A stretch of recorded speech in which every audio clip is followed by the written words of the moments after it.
Selamat datang kembali teman-teman di channel Teknik Listrik. Di video ini saya akan sharing apa sih penyebab KWH meter tulisan periksa. Jadi tulisan periksa ini ada dua jenis ya. Yang pertama ada tulisan periksa plus tangan. Pasti teman-teman pernah mengalami ada tulisan periksa yang di atasnya ada tangan. Untuk tulisan periksa yang ada gambar tangan ini, biasanya instalasi rumah kita ada masalah. Untuk selanjutnya, tulisan periksa plus saklar terbuka, kayak gini. Jadi, di KWH meter ada tulisan periksa dan di atasnya ada saklar yang terbuka kayak gini. Ini biasanya ada gangguan sebelum KWH meter. Nanti saya akan contohkan apa sih gangguannya. Nah, saya akan jelaskan dulu tulisan periksa plus tangan. Tadi kan sudah saya jelaskan bahwa untuk tulisan periksa yang plus tangan ini biasanya ada masalah di instalasi rumah. Nah, masalahnya itu apa sih? Jadi yang pertama, masalahnya itu ada netral dan ground digabung. Nanti saya jelaskan netral dan ground mana yang digabung. Selanjutnya ada arus bocor dan ada grounding dijadikan netral. Selanjutnya, membuka koper KWH meter.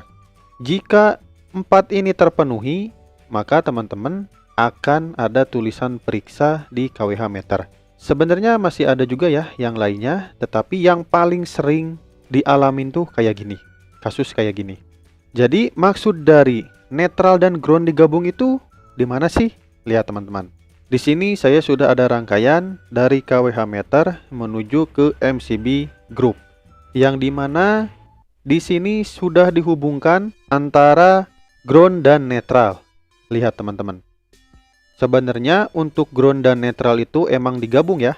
Tetapi digabungnya itu di KWH meter ini. Jika teman-teman menggabungnya di MCB group ini, maka yang terjadi yaitu tulisan periksa plus ada tangannya. Maka dari itu teman-teman tidak boleh menggabung grounding dan netral di MCB group atau di MCB box. Selanjutnya ada arus bocor. Jika instalasi rumah teman-teman mengalami arus bocor yang lumayan besar ya, maka yang terjadi sudah pasti KWH meter ini akan memproteksi adanya arus bocor yang besar. Maka dari itu KWH meter ini akan ada tulisan periksa dan ada tangan. Seperti contoh di sini teman-teman bisa dilihat. Di sini ada satu buah kulkas yang dimana kulkas ini mengalami arus bocor.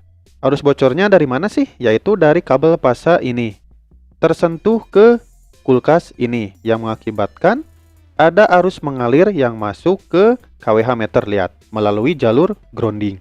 Kenapa sih ada arusnya? Karena kulkas ini ada tahanannya atau bodinya ini ada tahanannya sehingga mengalirkan arus ke KWH meter, dan sebenarnya ada arus juga yang masuk ke grounding supaya mengamankan tubuh kita dari sengatan listrik yang ada di kulkas ini. Karena bocornya sangat besar, maka dari itu dia akan ngalir arus ke KWH meter.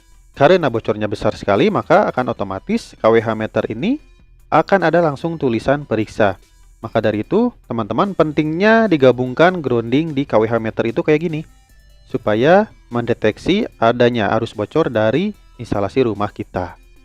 Untuk selanjutnya, grounding dijadikan netral. Seperti kasus ini teman-teman. Jika grounding dijadikan netral dan netral yang dari KWH meter tidak dipakai, maka sudah otomatis, sudah pasti ada tulisan periksa di KWH meter. Teman-teman tidak boleh menjadikan grounding sebagai netral. Karena apa?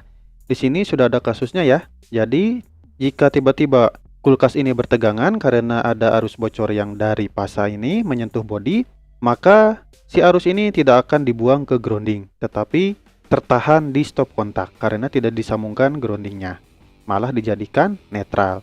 Nanti kulkasnya akan terus bertegangan, jadi ketika kita sentuh maka nanti kita akan tersengat listrik, dan tidak lama kemudian pasti akan ada tulisan periksa. Ini akan mengakibatkan perbedaan arus yang sangat besar antara pasa dan netral, karena netralnya tidak ada arusnya, hanya ada arus di pasa saja. Nanti saya akan bahas untuk perbedaan arus ini antara pasa dan netral di video selanjutnya. Untuk selanjutnya, membuka koper KWH meter. Teman-teman pasti tahulah Apa sih akibatnya jika membuka koper KWH meter? Pasti akan ada tulisan periksa dan gambar tangan. Jika teman-teman kena P2TL, maka yang akan terjadi ya didenda karena sudah membuka kopernya. Nah, untuk selanjutnya, tulisan periksa plus ada saklarnya yang terbuka. Jika kondisi kayak gini, biasanya teman-teman telat isi token atau tokennya keburu habis sampai 0000 gitu. Tidak diisi kembali, maka akan ada tulisan periksa plus saklarnya terbuka. Selanjutnya, pengalaman pribadi nih. Akan ada tulisan periksa jika kabel SR ada yang lepas. Saya contohkan nih, apa sih kabel SR ada yang lepas itu di mananya sih? Lihat teman-teman. Di sini ada satu buah rumah yang dari trapo dimasukkan ke tiang PLN ya, dan dimasukkan ke instalasi rumah. Saya pernah terjadi kayak gini, jadi di salah satu tiangnya ini ada yang lepas kabel netralnya kalau nggak salah. Jadi saya contohkan kayak gini teman-teman. Nah, dari tiang PLN ini ada salah satu kabel yang lepas. Kalau dulu saya kabelnya yang netral, maka sudah otomatis jika ada yang lepas kayak gini, KWH meternya langsung ada tulisan periksa dan ada saklar yang terbuka kayak gini. Jadi jika teman-teman mengalami kayak gini, silahkan dicek untuk kabel SR-nya dan bisa langsung hubungi PLN jika terjadi kayak gini. Jadi teman-teman, untuk kasus kayak gini ya, yang sering ada tulisan periksa di KWH meter prabayar ini, biasanya sering terjadi yang KWH meter produksinya yang 2018 ke bawah. Jika yang dari 2018 ke atas, biasanya sudah ada kode-kode yang lain seperti incheck atau grounding check. Nanti saya akan bahas setelah video ini teman-teman. Jadi ditunggu untuk videonya, oke? Nah, dari tadi kan ngomongin periksa saja. Solusinya apa? Nah, kayak gini teman-teman. Jadi solusinya, teman-teman harus langsung lapor PLN. Ya, mau gak mau ya harus lapor PLN supaya nanti KWH meternya sama orang PLN di clear tempering atau dinormalkan kembali jika instalasi rumahnya sudah normal. Dan pastikan juga untuk nomor laporan gangguan teman-teman ya. Biasanya kan teman-teman jika ada masalah di KWH meter, teman-teman harus menelepon 123 atau melalui aplikasi PLN Mobile. Di sana kan sudah ada nomor laporannya. Pastikan jika ada orang PLN datang ke rumah kita, samakan dengan nomor tadi. Tidak boleh tidak sama. Ini untuk menjauhi oknum-oknum PLN yang nakal. Dan teman-teman juga tidak boleh membayar orang PLN. Itu sudah gratis. Kalau ada yang minta bayaran, dilaporkan saja, oke? Oke, jadi segitu teman-teman untuk sharing dari saya. Mudah-mudahan bermanfaat. Jika ada yang perlu ditanyakan, silahkan komentar di bawah. Terima kasih, ditunggu untuk video saya yang selanjutnya.